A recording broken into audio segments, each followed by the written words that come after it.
First up this Wednesday, a controversial new law in Denmark that's drawing new attention to Europe's refugee and migrant crisis. Because of war, poverty, and instability in other regions, more asylum seekers are entering Europe than at any time since World War II. Yesterday, a significant majority of Danish lawmakers approved legislation that allows officials to confiscate the valuables of migrants and refugees. Cash, watches, phones, computers, jewelry. Things worth more than $1,400 may now be seized by Danish officials. But sentimental items like wedding rings or portraits will not be taken. A Danish lawmaker says everyone in his country receives free health care, elderly care, education through college, language training, and that this ensures that migrants who are able will contribute financially to Denmark's society. But the United Nations says the law violates the migrants' dignity, and human rights group Amnesty International says it reflects a dismal race to the bottom by European countries responding to the refugee crisis. With so many refugees, combined with some high-profile crimes blamed on them in Europe, supporters and critics of Denmark's law say it's more about discouraging them from entering Denmark. Similar laws exist in Switzerland and Germany. One factor driving millions of refugees into Europe is violence in their homeland. And for some of them, especially those from Syria, it's connected to what's known as the Arab Spring.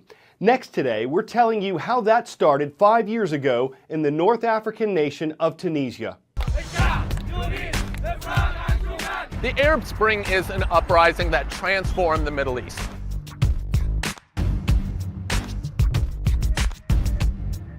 It began in late 2010 when a fruit seller in Tunisia set himself on fire after struggling to make ends meet and growing frustrated with police corruption in his town.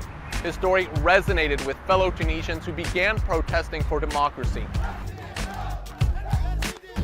While Tunisia's uprising was largely a success story, other countries in the region have struggled with violence, political instability, and even civil war. Egypt's president stepped down just weeks after protests broke out on January 25th. More than 800 people were killed during the revolution. The country held its first democratic election the next year, and Mohamed Morsi was elected president. But a year later, he was ousted by the military. Protests in neighboring Libya led to a civil war between opposition forces and regime loyalists. We are walking into Gaddafi's compound. Even though its leader, Muammar Gaddafi, was ousted, the country remains in chaos. The state of lawlessness has given ISIS a foothold in Libya. The country is also struggling to crack down on human trafficking.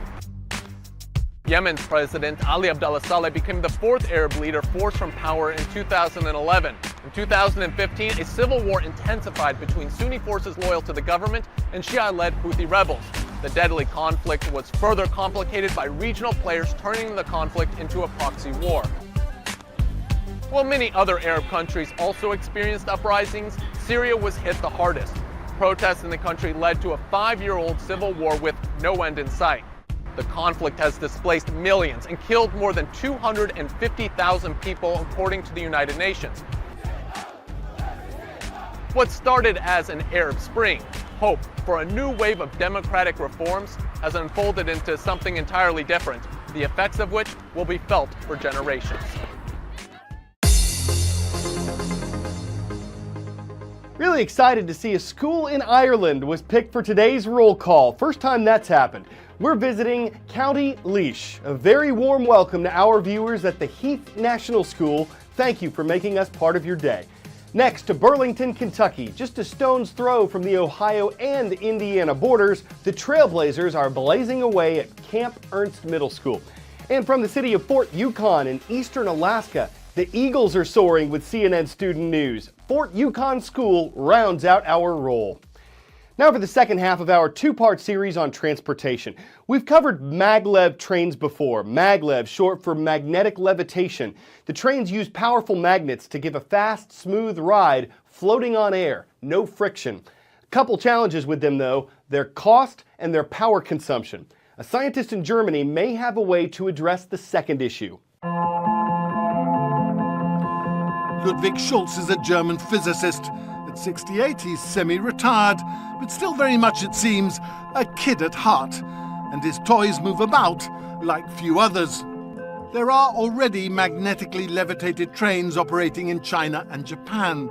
but the technology is fundamentally different and is very expensive to run. Schulz's approach uses unique materials called superconductors that, once supercooled, can simply lock in place on a magnetized track without any need for power. We are talking about superconducting magnetic levitation. For this, we need a superconductor. And the superconductor is only superconducting at low temperature, but we can cool it with liquid nitrogen. So now we pour it in here, and this cools the superconductor to minus 196 degrees centigrade. Now it is superconducting, and we can take away these blocks. And now it's levitating. Oh, it is. And you can test it. You can press it down, you can jump up, you cannot get it down. But it also sticks with this force. So you can try to lift it up, and you are not able to do it. Unless you are really strong. I want to see it.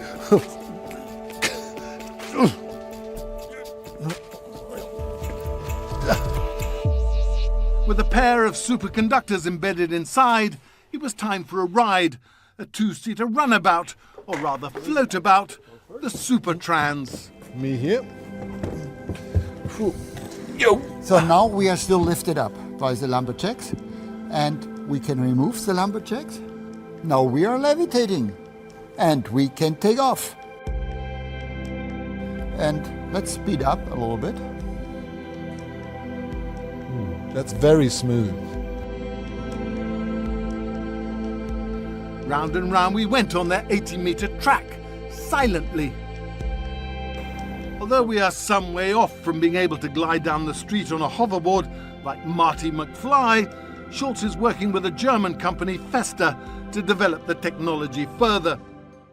Scientists say sleep plays a role in how well we learn and remember. It's not just about getting enough sleep to process new information.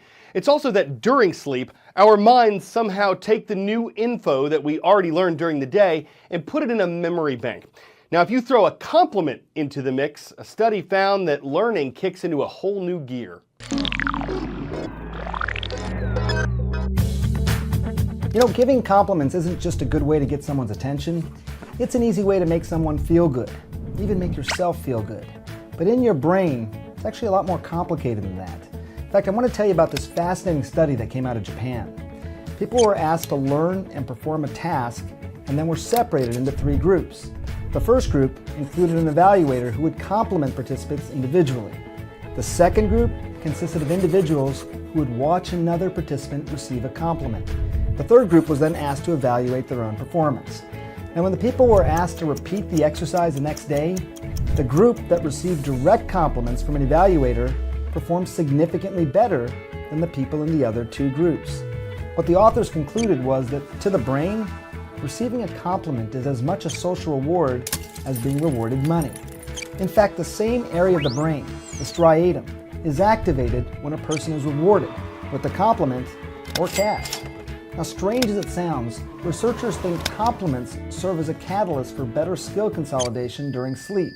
Praise, they say, provides a memory boost for the brain to more efficiently learn while sleeping. Like my wife always tells me, flattery will get you everywhere.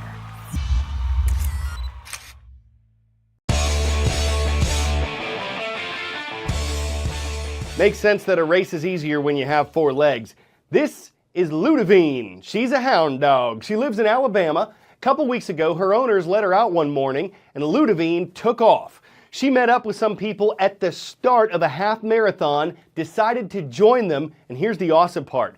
Even though Ludivine stopped to sniff some other animals and play in the water, she finished the whole race in 7th place out of 165 runners.